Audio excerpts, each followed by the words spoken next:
The house sat at the far edge of town, its shutters rattling in the wind like teeth chattering. She had rented it cheap, too cheap, and the moment she signed the papers, the landlady leaned close and whispered, almost trembling. Landlady whispering, "Listen, child, no matter what you see in that house, don't feed the shadows. Promise me." She laughed it off. A strange old woman with old-world fears. That's what she told herself. But that night, as she lit a single candle and carried her suitcase upstairs, she noticed something. The shadows didn't stay where they should. They stretched too long, reached too high, and in the corner of the hallway, something darker than darkness twitched against the wall. Her heart thudded. She blinked. It was gone. But the warning clung to her mind like cobwebs. The following nights grew worse. Whenever the lights dimmed, the shadows pulsed and shivered like living things. She'd see them dart across the ceiling, dripping down like black oil. At first, she thought it was her imagination. But then came the whispers. Low, raspy sounds curling at the edge of her ears, in no language she could name, except for the occasional word she swore she understood. Hungry, hungry. They hovered near her pantry door. They lingered by her fridge. The shapes trembled violently when she held food in her hands. She remembered the warning, but her nerves frayed with each passing night. Her voice shaking, "You're not real. You're not real. You're not real." But in the silence that followed, something tapped, 3 sharp knocks, inside the kitchen walls. She tried to resist, but after a week, without sleep, the whispers became unbearable. They didn't stop.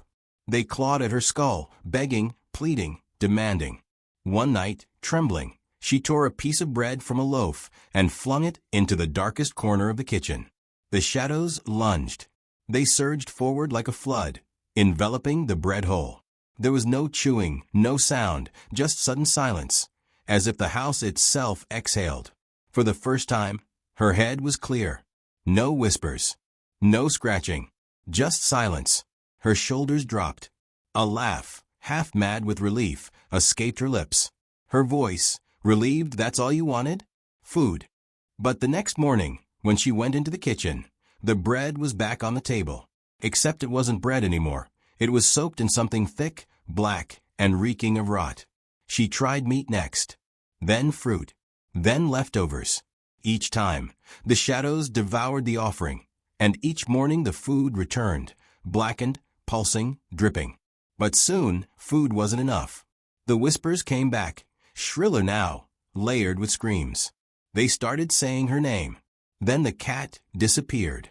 She found only its collar on the floor, slick with that same black substance. Her stomach twisted as she realized the truth. They weren't hungry for food. They were hungry for life. That night, she looked into the hallway mirror. Her reflection was wrong. Its lips curled upward in a smile, even though she stood frozen with horror. The shadows swelled behind her reflection, wrapping around it like hands waiting to pull her in. And in the landlady's voice, carried through the house in a hiss, the warning returned. "Whisper, I told you never feed the shadows." The lights flickered. The shadows surged forward. And this time, they weren't asking.